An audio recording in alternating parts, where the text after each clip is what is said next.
ఏవండి, నాకు తెలిసిన నేను చిన్న బాల్యంలో మా ఊరిలో ఒక ఆయన కోటేశ్వరరావు గారని, అతను సెంట్రల్ గవర్నమెంట్లో జాబు. ఆ రోజుల్లోనే ఆయనకి 40,000 రూపాయల శాలరీ. చాలా సీనియర్. ఉద్యోగం చేయడు, ఒక 5-6 రోజులు చేస్తాడు, 25 రోజులు బార్ షాప్ దగ్గరే ఉంటాడు. చూసి అధికారులు ఆయనకి మధ్యలో సస్పెండ్ చేసేశారు. తర్వాత భార్య పిల్లలు పట్టించుకోక తిండి లేక చనిపోయాడు. అది నేను ఎరుగుదును. ఏమండి, అంత శ్రేష్టమైన ఉద్యోగాన్ని అతగారు ఏం చేశాడు? కాపాడుకోవడం చేత కాలేదు.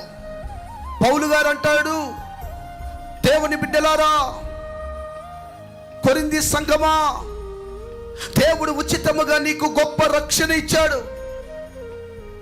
పరలోకాన్ని విడిచి, మహిమను విడిచి ఈ భూమి మీదకు వచ్చి నీ కొరకు ప్రాణత్యాగం చేసి ఉచితముగా నీ జన్మ కర్మ పాపాన్ని కొట్టివేసి గొప్ప రక్షణ ప్రభు మనకి ఇచ్చాడు.